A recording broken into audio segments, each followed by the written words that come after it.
ओम शांति।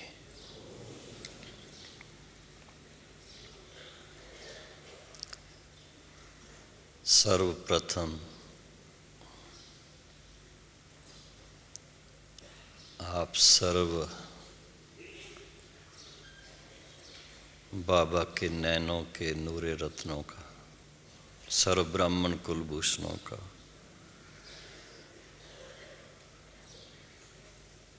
आज विशेष बाप दादा से मिलन मनाने का दिन है। ऐसे शुभ दिन पर आपका बहुत बहुत हार्दिक स्वागत है।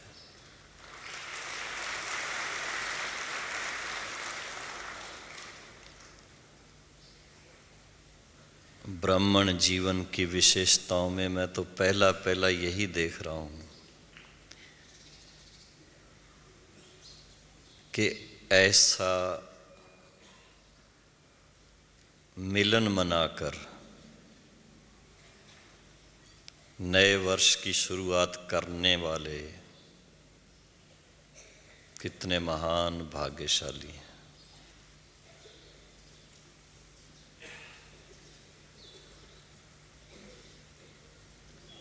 संसार में 600 करोड़ आत्माएं हैं।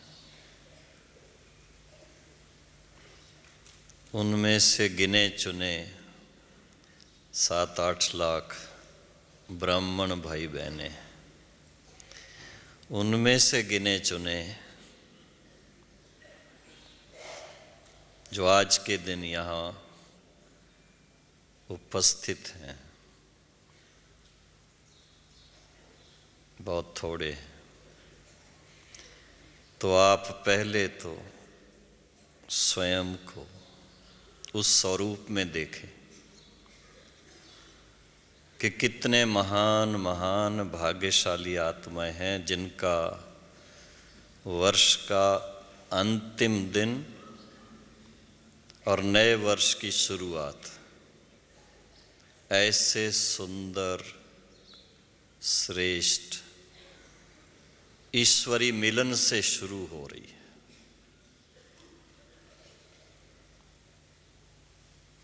ब्राह्मण जीवन की सबसे पहली विशेषता जो मेरे सामने आती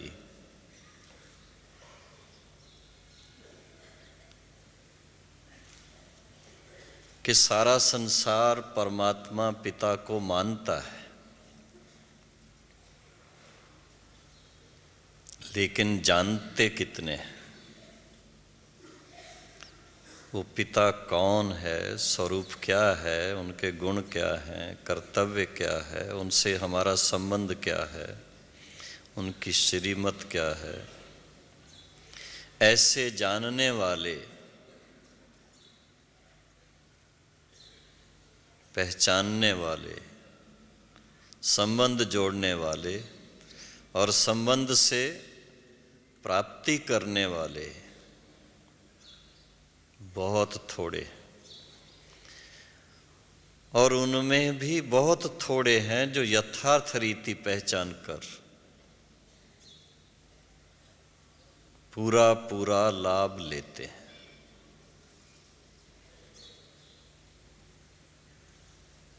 इसलिए आज विशेष आज का जो विषय रखा है उस पर मैं विचार कर रहा था, आदि से लेकर के अपने ब्राह्मण जीवन को सामने रखते हुए कि इस जीवन का क्या आनंद है, क्या सुख है।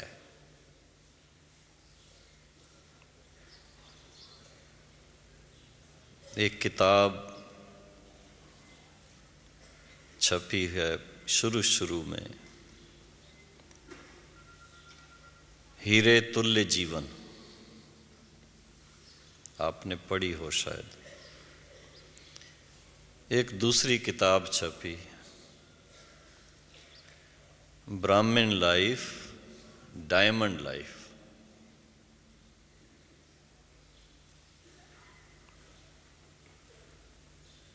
तो जो जो बातें ब्राह्मण जीवन की हैं, आप भी स्वयं अनुभवी हैं, अपने जीवन से भी इस चीज़ को जान सकते, पहचान सकते हैं और उसको एप्रिशिएट कर सकते हैं।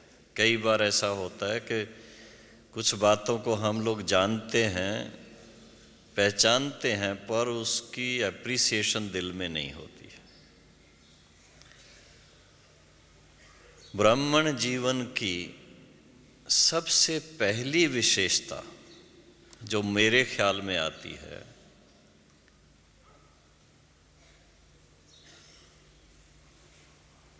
स्वयं को पहचानना।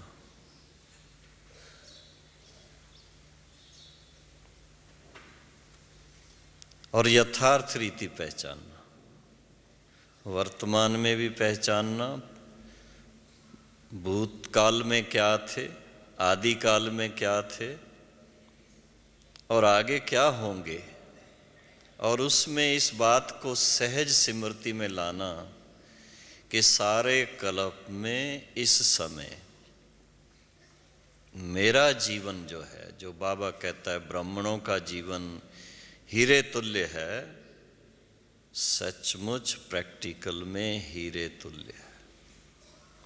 कैसे? ब्राह्मण जीवन की दूसरी विशेषता है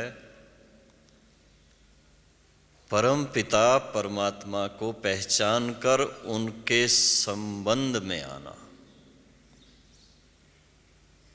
ये गौर से सोचना थोड़ा। सत्युगी देवी देवताओं को परिचय नहीं होगा, कहने में आएगा उन्होंने ये पद प्राप्त किया है उस परिचय प्राप्त करने के बाद, लेकिन सत्युग में एक साइड ये भी है कि आवश्यकता नहीं है, लेकिन आज के विषय के अनुसार उस स्वर्णिम युग में सर्व प्राप्ति है,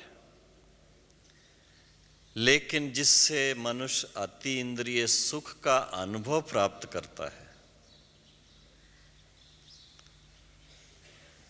परमात्मा पिता का परिचय प्राप्त करके उनके समीप आकर, उनके संबंध में आकर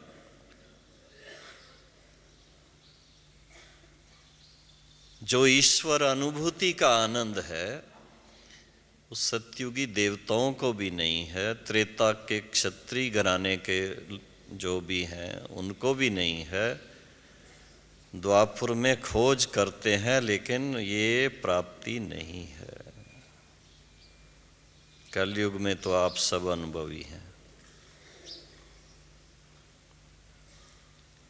तो ये दूसरी विशेषता ब्राह्मण जीवन की, इसकी वैल्यू चाहिए अपने दिल में।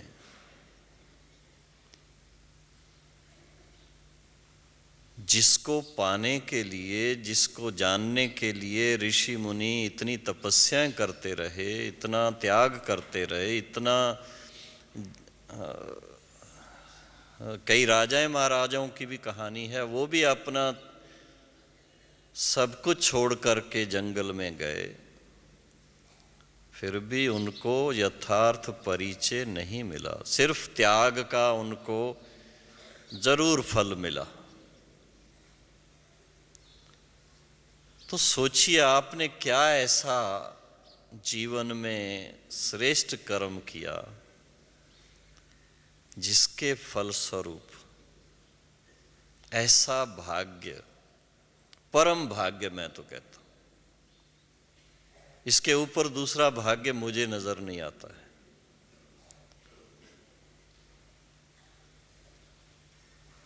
ऐसा भाग्य पाने के लिए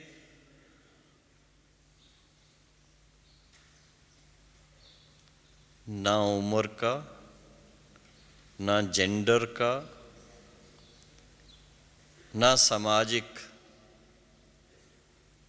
स्टेटस का, उससे कोई लेना देना नहीं है।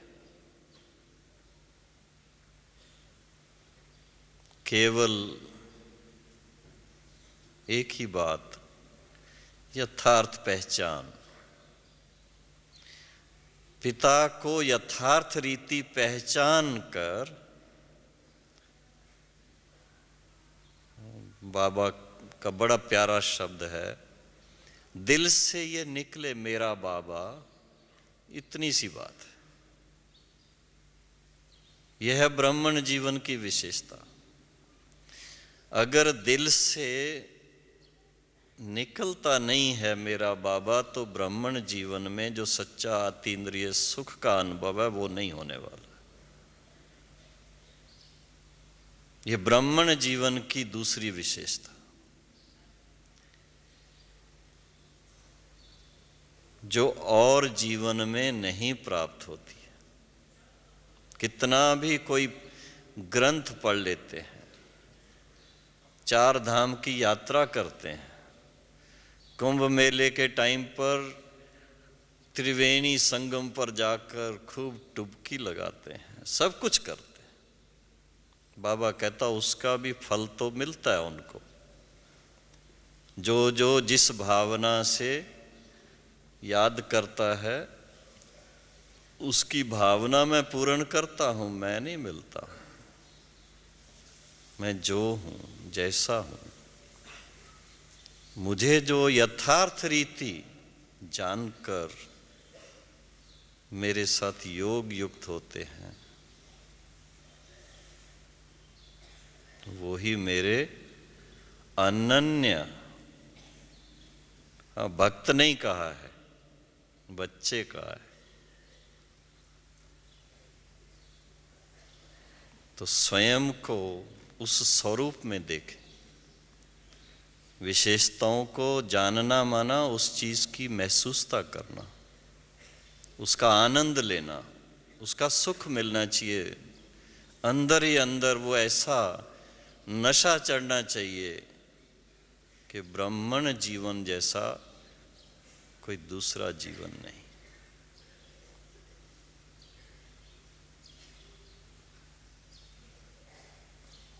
और पिता परमात्मा को जानने के बाद जो यथार्थ ज्ञान प्राप्त होता है, रचता और रचना के आदि मध्य अंत का, इस पर भी ध्यान दें आप। छोटे बच्चे भी उसको अच्छी तरह से पहचान लेते हैं। डायलॉग के अंदर इतनी अच्छी बातें करते हैं, जिसके लिए इतने ग्रंथ लिखे हैं, उस ग्रंथों के अंदर वो ज्ञान सारा लुप्त हो चुका। ढूंढते ढूंढते लोग थक जाते हैं। और बाबा के बच्चों को रचता और रचना का ज्ञान एक सप्ताह के अंदर मिल जाता है।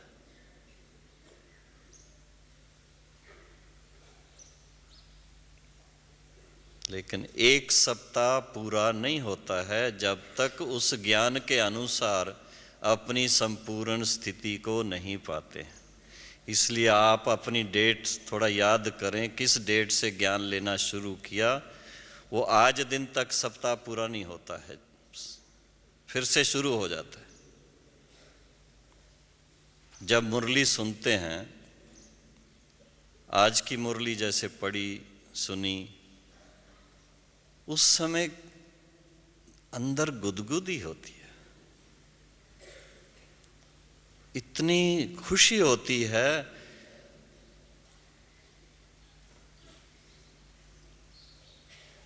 ऐसा सुंदर, ऐसा श्रेष्ठ,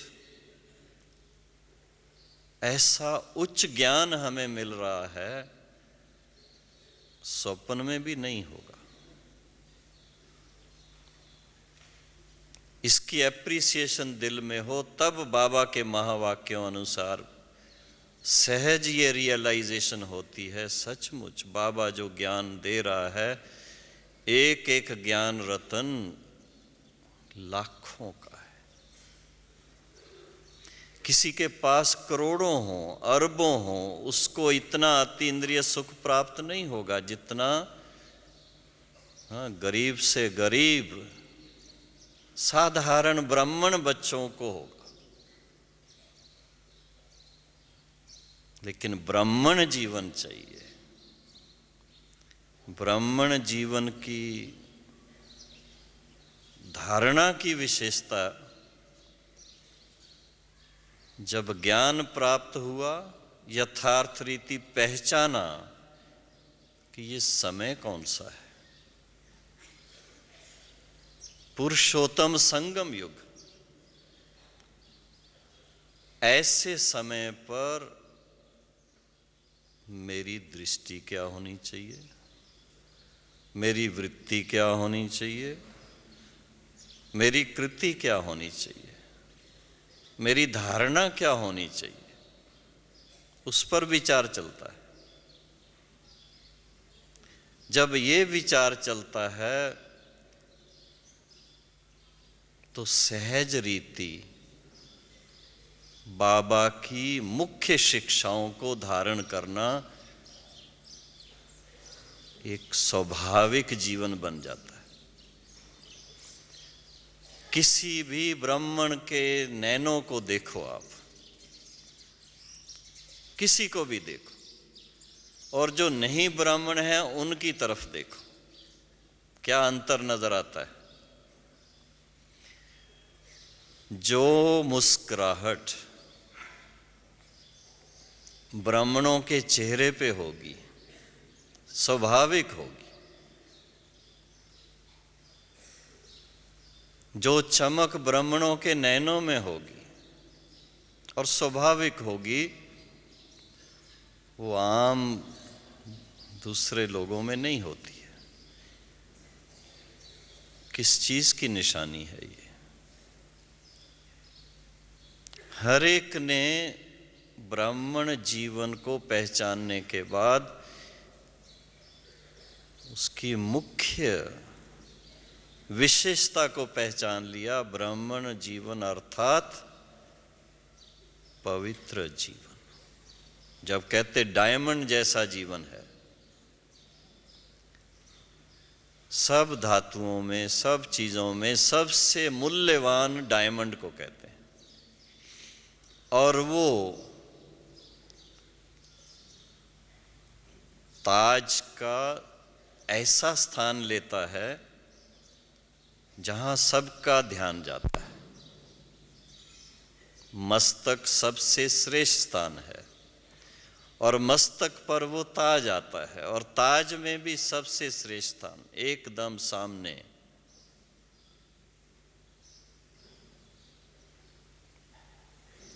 तो हम सभी ब्राह्मण बच्चे बाप दादा के ताज के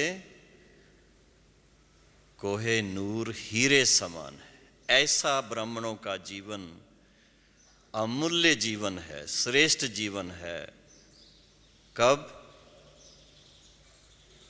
जब ब्राह्मण जीवन की सबसे श्रेष्ठ धारणा उसको मन वाणी कर्म से अपना लेते हैं। हाँ, कौन सी धारणा है? सबसे पहली, सबसे मुख्य,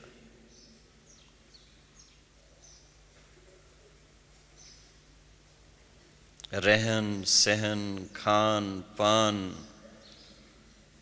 व्यवहार, सबके अंदर वो पवित्रता की धारणा। पवित्रता की धारणा ही सबसे न्यारा बना देती है। अगर पवित्रता की धारणा में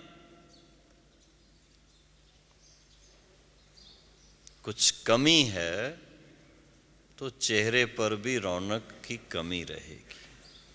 मस्तक पर जो चमक आनी चाहिए उसमें भी कमी रहेगी।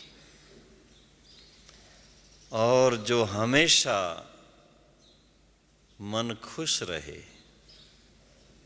सहज रीति से खुशी में रहे,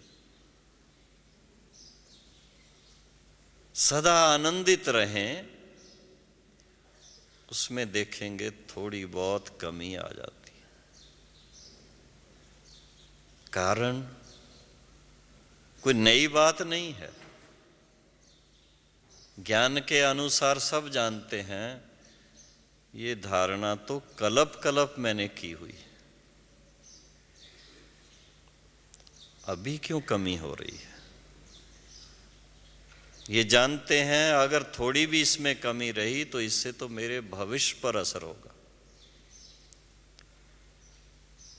जब ऐसा विचार सागर मंथन करते हैं, उसके गहराई में जाते हैं और उसके साथ साथ अपने निश्चय के आधार से कि जिस पिता परमात्मा में मुझे इतना निश्चय है, उसको सबसे प्रिय चीज क्या है?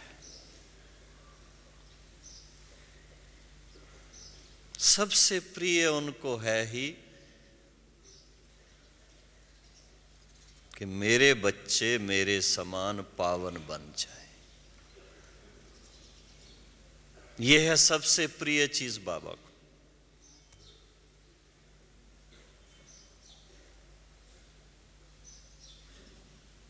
और उसके साथ साथ बाबा को ये निश्चय है कि ये नई बात नहीं है।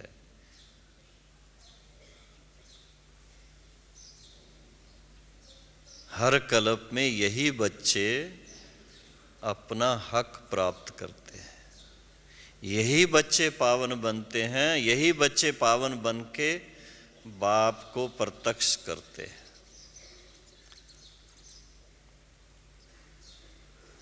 और सहज सरल स्वाभाविक रीत से, जैसे बाबा ने कहा 7 दिन का कोर्स, उसके साथ साथ कहा 6 महीने के लिए पवित्र हो। मधुबन आने की कंडीशन डाल दी।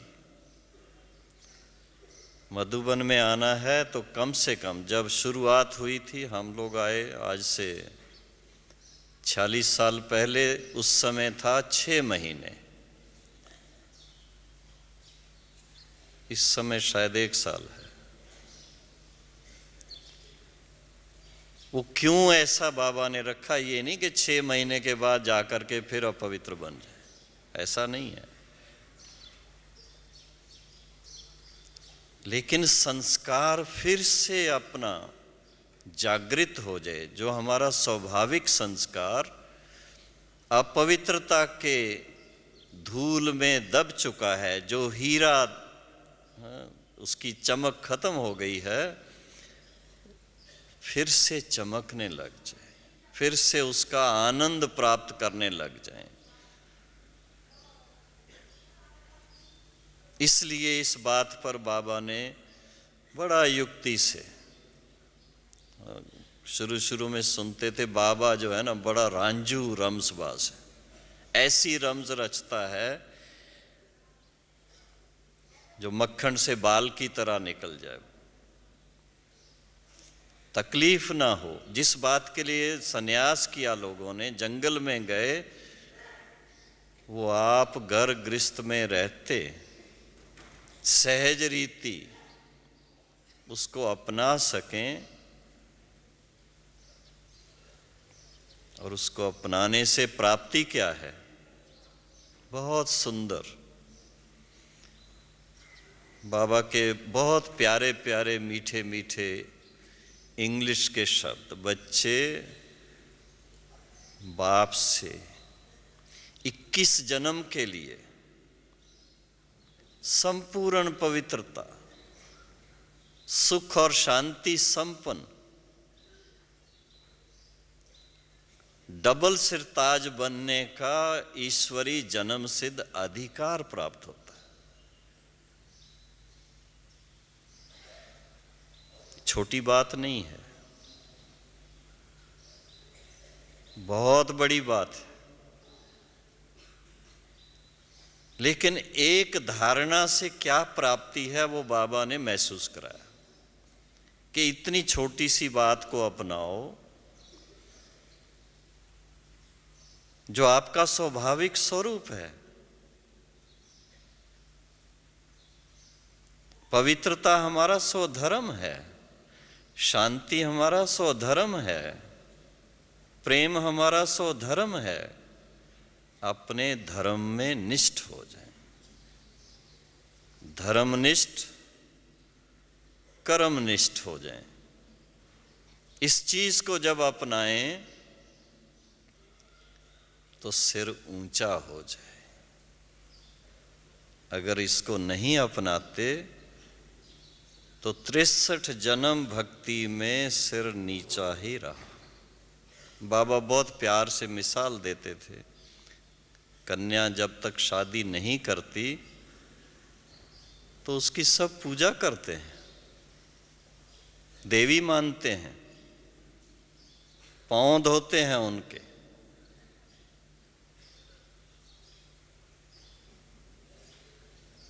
जिस दिन शादी करके कलयुगी संसार की रस्मों रिवाज में चली जाती है, उस दिन से सिर नीचे हो जाता है। आजकल थोड़ा घूंघट निकालना बंद हो गया, नहीं तो घूंघट में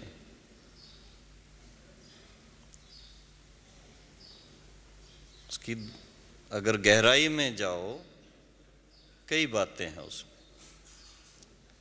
लेकिन सार रूप में यही कहेंगे, बाप दादा का इतना महान बनाने का हम बच्चों के प्रति भाव है, लक्ष्य है। ऐसी भावना से जब हम इसको उठाते हैं तो पता लगता है सचमुच बाप कितना कल्याणकारी है। ऐसे ही उनका गायन नहीं है कि वो विश्व कल्याणकारी है, सर्वहितकारी है।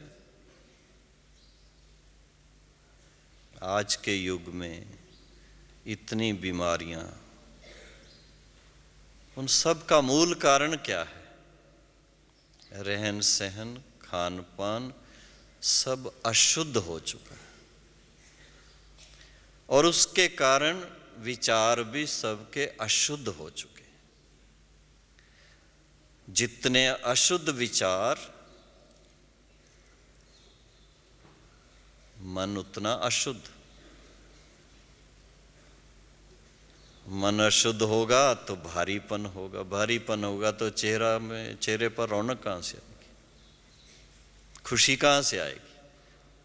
हाँ, मुख खिलेगा कैसे?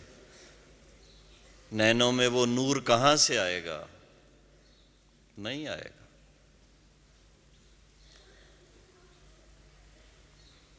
अति इंद्रिय सुख पूछना हो तो ब्राह्मणों से पूछो, देवताओं से नहीं कहा,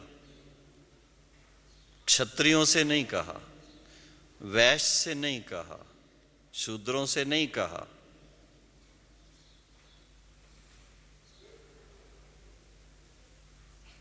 तो अपने आप को याद दिलाइए कि हम वो लौकिक रीत से चोटी रखने वाले ब्राह्मण नहीं, लेकिन समाज के अंदर सबसे श्रेष्ठ, सबसे ऊंच स्मृति रखने वाले, सबसे श्रेष्ठ भावना रखने वाले, सबसे श्रेष्ठ लक्ष्य रखने वाले और सबसे श्रेष्ठ याद की यात्रा करने वाले, वो ब्राह्मण हैं हम। लौकिक यात्राएं मधुबन तक ही सिर्फ करते हैं, क्योंकि मधुबन यात्रा स्थान भी है तो अपना ब्राह्मणों का अलौकिक घर भी है। पहली बार मैं जब बाबा के पास आया 1959 में, बाबा का जो प्यार मिला, बाबा की जो दृष्टि मिली, बाबा की पालना मिली, ब्राह्मण जीवन का सुख क्या है, ब्राह्मण जीवन का गौरव क्या है, वो महसूस हुआ। एक सप्ताह का प्रोग्राम बना के आए थे, पर एक सप्ताह के बाद मैंने कहा बाबा मेरा तो यहां से जाने को जी नहीं करता। तो बाबा ने बहुत सहज, बहुत सरल रीति से, बहुत प्यार से कहा, बच्चे, ये मैं आपको भी उसी शब्दों में कह रहा हूं कि आप भी ऐसा महसूस करें। बच्चे ये आपका तो घर है, जितना समय रहना चाहो रहो।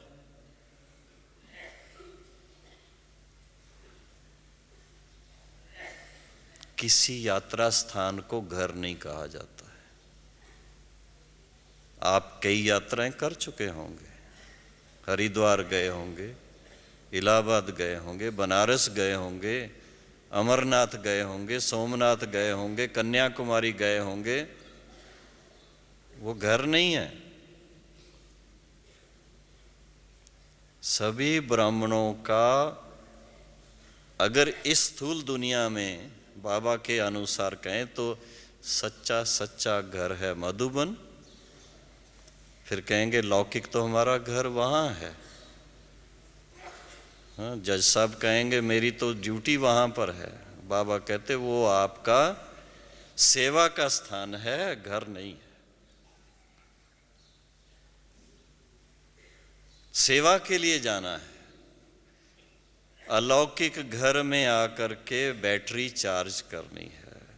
अलौकिक घर में आकर के हीरे को अच्छी तरह और पॉलिश करना है। अलौकिक घर में आकर के आत्मा को और शक्तिशाली बनाना है। बाबा कहते थे बादल आते हैं किस बात के लिए? फिर से भरने के लिए, ताकि जाके वर्षा कर सके।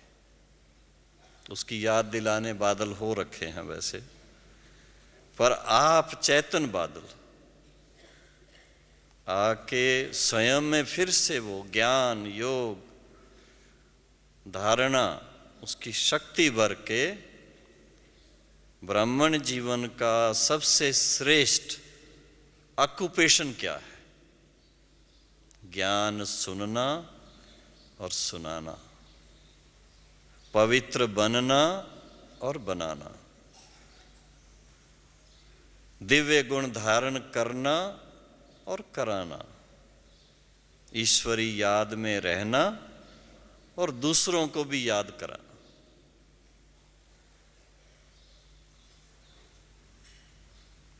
इस लक्ष्य को सामने रखते हुए ब्राह्मण जीवन जैसी विशेषताएं किसी दूसरे जीवन में नहीं है। और जो आनंद इसका है, अगर उसको आप नहीं महसूस करते तो हीरे को अच्छी तरह पॉलिश करो, फिर विशेष समय दो। बाप दादा के महावाक्य। बच्चे हाँ, आज की जो खास सारे दिन के लिए कहा मौन में रहना, तो उस पर मुझे याद आया, बाबा कहते थे जब आप 8 घंटे याद में रहेंगे तो कर्मातीत स्थिति को पाएंगे। वो कब समय आएगा? बीच बीच में समय की घंटी भी बजती रहती है। बाबा याद दिलाते रहते हैं। पिछली मुरली में भी याद दिलाया, अव्यक्त में, और साकार मुरली में तो लगभग हर दिन याद दिलाते हैं। समय कम है। और बाबा को ये पता है कि 63 जन्म से जो हिसाब किताब चुकतू करना है 63 जन्म का, उसमें समय लगता है।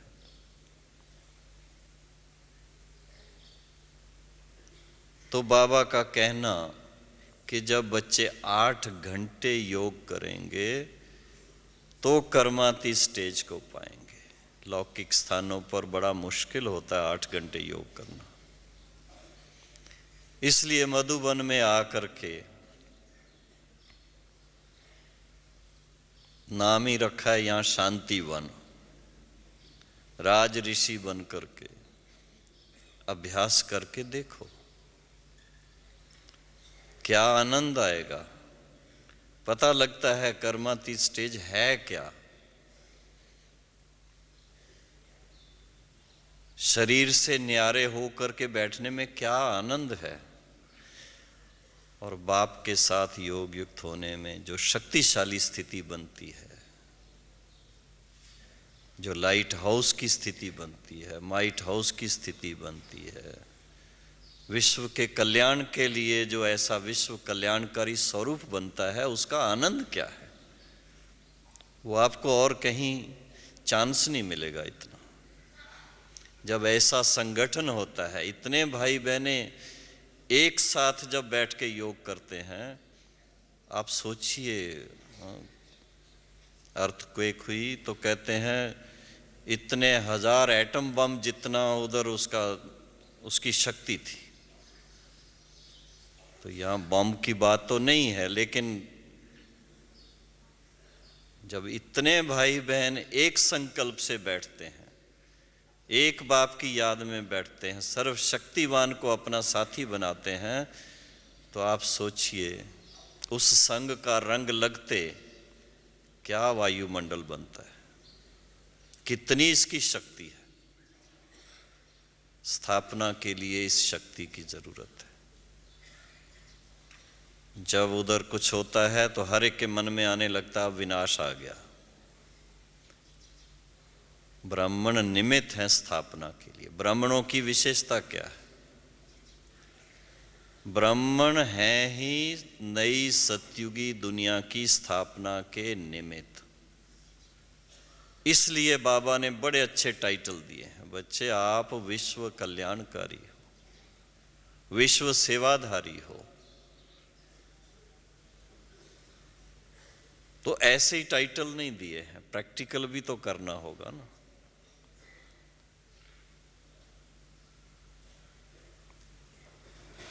आप बताइए किसके जीवन में लौकिक रीत से कहीं पर भी नजर डालो ऐसी विशेषताएं होंगी? किसी के मन में भी नहीं आएंगी।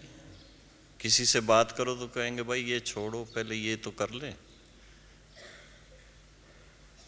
लेकिन नहीं, बाबा ने बहुत सुंदर तरीका बता दिया कि जहां भी रहते हो, जैसे भी रहते हो, ब्राह्मण अपने आप को समझेंगे तो आपकी स्मृति इतनी श्रेष्ठ रहेगी, इतनी ऊंच रहेगी, कमल पुष्प के समान प्रैक्टिकल अनुभव करेंगे, न्यारे और प्यारेपन का अनुभव करेंगे। भले ही चारों तरफ धूल है, चारों तरफ दलदल है, 5 विकारों का बोलबाला है, पर आपको वो स्पर्श नहीं कर सकता। क्यों?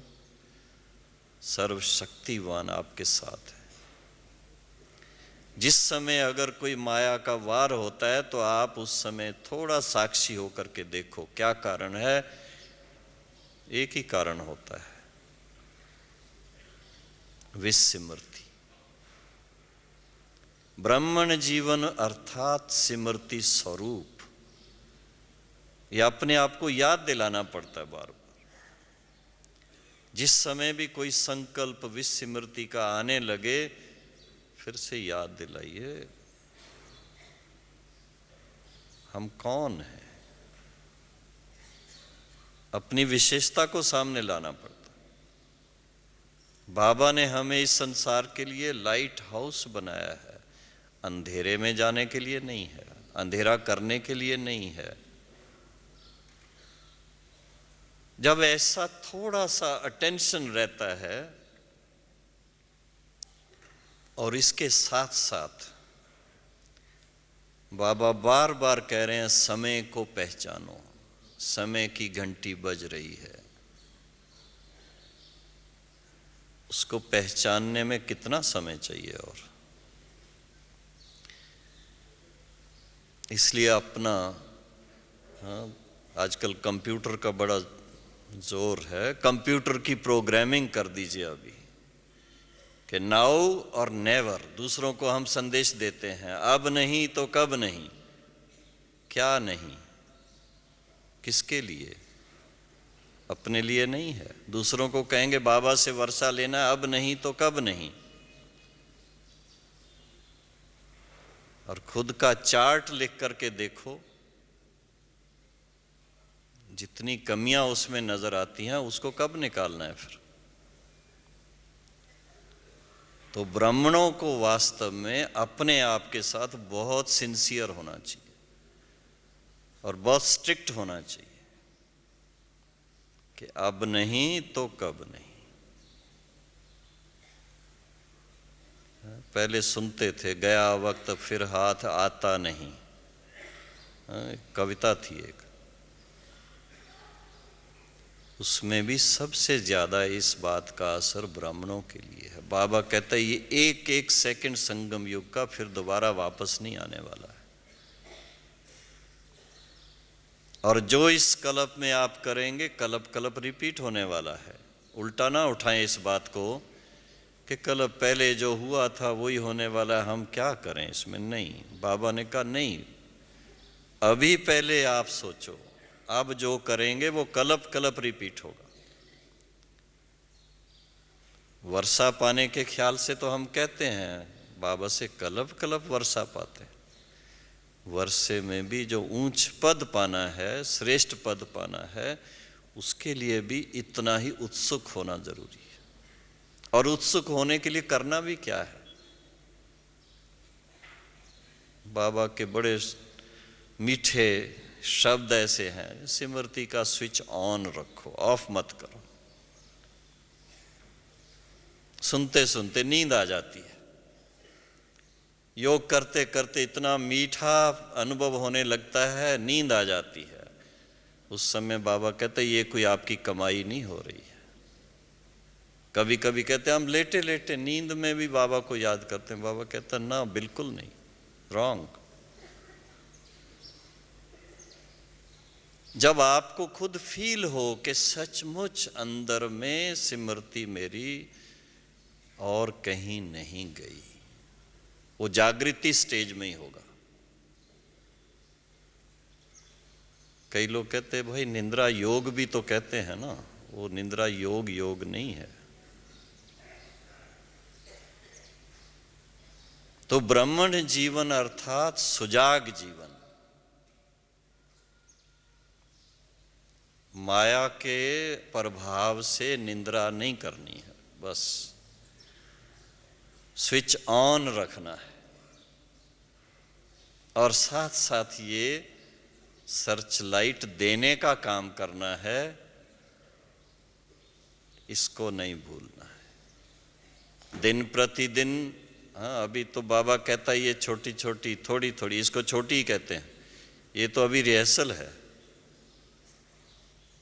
600 करोड़ में से 1 लाख ने जान अपनी गंवाई, परसेंटेज क्या रही। जबकि हाँ, ज्ञान के अनुसार है कि सतयुग में 9 लाख से शुरुआत होती है, उनके पेरेंट्स होंगे साथ में, तो कितने बचे। इतना भयानक सीन आने वाला है, उसके लिए इतनी ताकत चाहिए देखने के लिए, इतनी तैयारी चाहिए अपनी, इतना अंदर से वैराग चाहिए।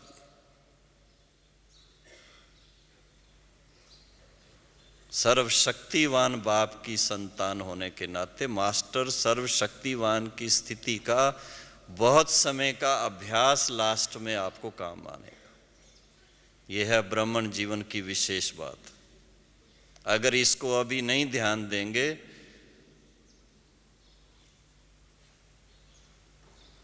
तो आप सोच लीजिए फिर क्या होता है। फिर वो जो वाणी के अंदर कल भी था, मिर्वा मौत मलूक का शिकार, वो नहीं होगा। घबराएंगे, थोड़ा सा पेपर में आएगा, टीवी में आएगा तो एकदम। आज कोई मेरे से डॉक्टर एक बात कर रहे थे, अमेरिका में, ब्रिटेन में, और कुछ नहीं, ऐसी बीमारी जो मनसा से कनेक्टेड है, डिप्रेशन। डिप्रेशन बहुत आ रही। क्यों आ रही है? कारण है उसका,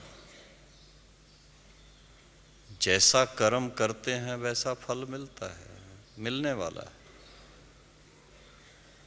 मनमना भव तो होते नहीं है। जो मन ऊंचाई में जाए, उड़ती कला के अनुभव में जाए, खुशी में आए, कैसा भी समय हो, लेकिन उसमें कमल पुष्प समान डिटैच्ड रहें, अनटच्ड रहें।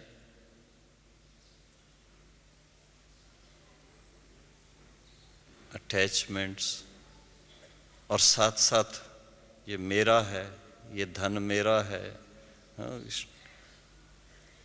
सुनते हैं शादी होती है, बीवी अपना हिसाब अलग रखती है, पति अपना हिसाब अलग रखते हैं। क्यों? पता नहीं कितने साल, 1 साल चलेंगे, 2 साल चलेंगे, तो क्या होगा फिर वहाँ? डिप्रेशन ही आने वाली है। इसलिए ब्राह्मण जीवन सबसे श्रेष्ठ, कि डिप्रेशन से भी दूर, और मैं तो कहता हूँ इंप्रेशन से भी दूर। दूसरों से इंप्रेस भी नहीं होना है, ये भी सोचना थोड़ा, तब मन मना भव रह सकेंगे। कई बार ऐसा होता है, अरे हाँ, आजकल टेलीविजन पे बहुत सारे लोगों के स्पीच भी आती हैं, आसन भी करना सिखाते हैं, दवाइयों की भी एडवर्टाइजमेंट आती है, बहुत इंप्रेस हो जाते हैं। थोड़ा इस बातों को, कि अभी हम बच्चों को बाबा ने इतनी श्रेष्ठ जीवन दी है, इतना ऊंच थिंकिंग दी है। As you think so you become. इस चीज की आपके पास एप्रिसिएशन बहुत चाहिए,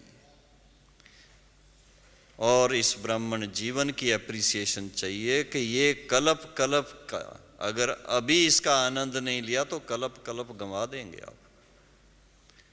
और आज के दिन के लिए तो खास आपको मुबारक हो, मैं फिर से मुबारक दे रहा हूं कि आज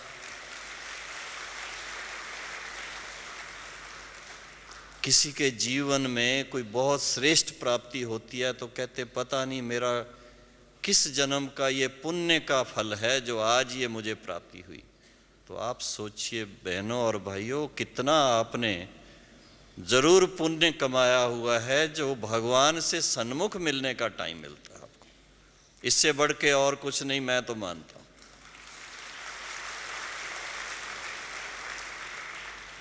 पूरा अच्छी तरह से बाबा के साथ का अनुभव करें, अतीन्द्रिय सुख का अनुभव करें, और ब्राह्मण जीवन जो हमारी हीरे तुल्य जीवन है उसके नशे में सदा रहें, यही मैं तो चाहूँगा। और इसको कभी संकल्प से भी, कभी कभी जीवन में थोड़ी ऊंचाई नीचाई आने लगती है, परीक्षाएं आने लगती हैं, ऐसे टाइम पर और ही निश्चय ज़्यादा होना चाहिए कि ये मेरा हिसाब किताब चुकतू हो रहा है, इसके बाद तो मुझे जीवन मुक्ति को प्राप्त करना। ब्राह्मण जीवन में ही ever healthy, ever wealthy, ever happy जीवन का जब आनंद प्राप्त हो तो ये संस्कार लेकर के साथ जाएंगे तो सतयुग में पहले जन्म से त्रेता के अंत तक जो पूरा जीवन मुक्ति का 21 जन्म बिताएंगे। उसके बाद भी जो चलते चलते द्वापर और कलयुग में आप सोचिए, थोड़ा लास्ट जन्म में भी कितने ऊंचे हैं। बाबा कहते थे बच्चे ना बहुत ऊंचे हैं ना बहुत ऐसे हैं, बीच के हैं। तो अपने सारे एक साइकिल को समझें, सारे 84 जन्म को ही देखें। इस समय बाबा का वारिस बनने से 84 जन्म ही हमारे कितने श्रेष्ठ हैं, कितने भाग्यवान हैं, कितने ऊंच हैं, कितने श्रेष्ठ हैं। ऐसा जीवन बाबा से मिला, इसका बहुत दिल में आपको उसके गीत गाने चाहिए, हाँ, कविता बनानी चाहिए। आज ब्रिजमोहन भाई ने गीत सुनाया, ऐसे वो तो दुनिया का पहले वाला, आप तो अपने गीत बना करके गुनगुनाइए, तो क्या मजा है ब्राह्मण जीवन का।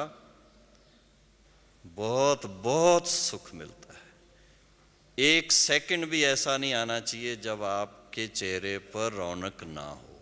मैं ये नहीं कहता कि रौनक चली जाए, रौनक ना हो इसका ध्यान रखना है। इसलिए जैसे कार चलाते हैं, कभी थोड़ी स्पीड कम होने लगती है तो एक्सेलरेटर दबा लेते हैं।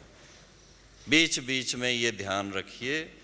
इसलिए बीच में जैसे यहाँ पर निशानी है, भाई हर घंटे थोड़ा गीत बजा देते हैं, ट्रैफिक कंट्रोल शब्द दे दिया है।